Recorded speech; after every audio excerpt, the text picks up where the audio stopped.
నేను దీనిని యూట్యూబ్లో చూశాను.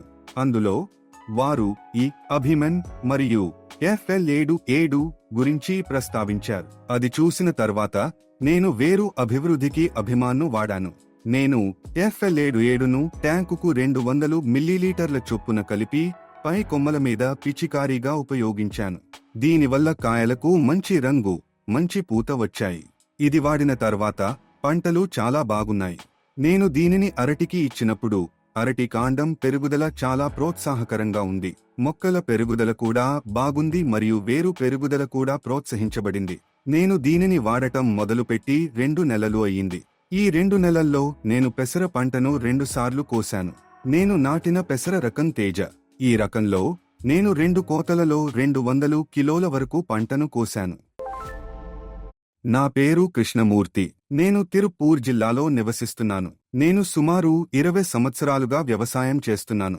ప్రస్తుతం నేను 6 ఎకరాల భూమిలో వంకాయ, పెసర, అరటి, చిలగడదుంప, తేనె పుచ్చకాయ మరియు నేంద్రం వంటి పంటలను సాగు చేస్తున్నాను. యూట్యూబ్లో చూసిన తర్వాత నేను అభిమన్ మరియు FL77 వాడటం మొదలుపెట్టాను. నేను అభిమన్ను ఎకరానికి 1 లీటరు చొప్పున వేరు మండలంలో పిచికారీ చేశాను. FL77ను ట్యాంకుకు 200 మిల్లీలీటర్ల చొప్పున పైకొమ్మల మీద పిచికారీగా వాడాను. దీనివల్ల కాయలకు మంచి రంగు వచ్చి పూత కూడా బాగా వచ్చింది. నేను ఇప్పుడు 2 నెలలుగా దీనిని వాడుతున్నాను.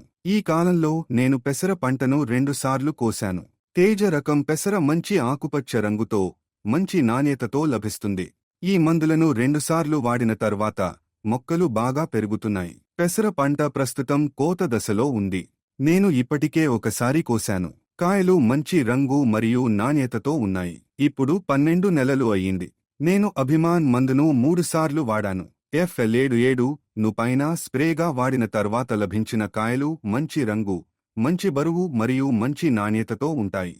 అందువల్ల దీనిని వాడిన తర్వాత అరటి పెరుగుదల కూడా బాగుంటుంది. అరటి కాండం మంచి బలంగా పెరుగుతుంది. మొక్కల పెరుగుదల, వేర్ల అభివృద్ధి బాగుంటాయి మరియు పంట మంచి దిగుబడిని ఇస్తుంది.